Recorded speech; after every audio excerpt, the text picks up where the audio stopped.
अस्सलाम वालेकुम। ये प्रॉब्लम 35 है, ड्रिल प्रॉब्लम 35। इसमें हमें करंट मालूम करना है इन टर्म्स ऑफ वीएस, यानी कि ये करंट मालूम करना है in terms of source voltage VS. और ए पार्ट में हमारा जो स्विच है वो ओपन है, बी पार्ट में हमारा जो स्विच है वो क्लोज़ हो जाएगा।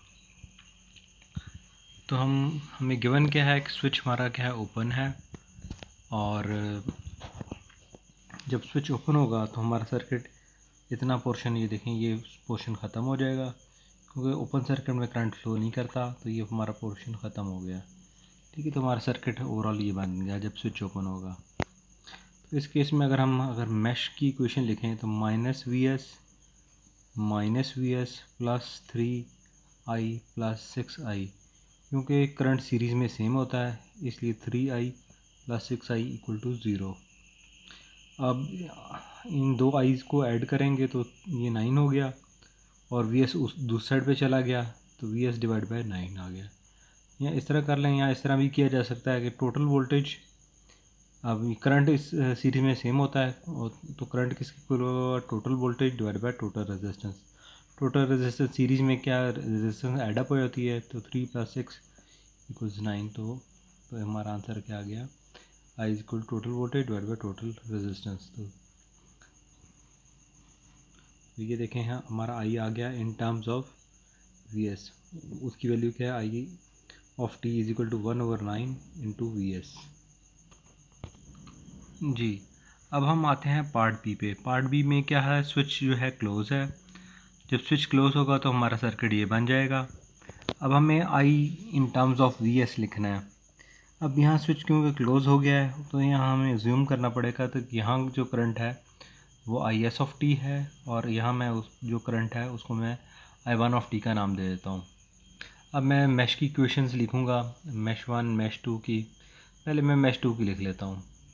तो यहाँ से देखें, जब मैं ये इस डायरेक्शन में मूव करूँगा तो ये एरो की डायरेक्शन यूँ अपवर्ड होगी, लेकिन मेरा करंट तो डाउनवर्ड है, तो मैं -6i ऑफ टी जब यूँ गया तो यहाँ क्या है, आई वन हमने नाम दिया हुआ आई वन ऑफ टी, तो ये 3 से मल्टीप्लाई होगा 3i1 ऑफ टी, तो -6i of T plus 3i1 of T equal to 0। इसी तरह जब इस वाली मैश में होगा तो ये देखें, एरो के सामने कौन सा निशान आएगा, माइनस का, तो मैंने -Vs लिखा। आगे यूँगे आई एस इंटू 3, यानी कि 3is हो गया, और यहाँ क्या हो गया 6i ऑफ टी, जहाँ से स्टार्ट लिया था वहीं पे पहुँच गए तो इक्वल टू 0। देखिए -Vs 3i of S plus 3i of S, और I of 6i of T 6i of T equal to 0। अब हम इस नोड पे हम इक्वेशन लिख लेते हैं, सब करंट हम बाहर की तरफ निकाल देते हैं। तो देखें ये क्या बना, -Is plus I of T plus I1 of T. तो ये देखिए हमने KCL से ये इक्वेशन लिख ली। अब हम तीनों इक्वेशंस को फर्दर कंसिडर करेंगे। तो सबसे पहले हम इक्वेशन 1 को देख रहे हैं, इस मैश 2 वाली इक्वेशन को। तो हम इक्वेशन 1 को जब देख रहे हैं तो -6 को उस साइड पे भेज दिया, तो और 3 को वहाँ जाके डिवाइड करवा दिया, तो I1 इक्वल टू आया 2 टाइम्स आई ऑफ टी, यानी कि ये जो I1 है ये 2 times of I of T है, यानी कि यहाँ अगर आई ऑफ टी करंट गुजरेगा तो यहाँ उसका ट्वाइस गुजरेगा। ठीक है जी।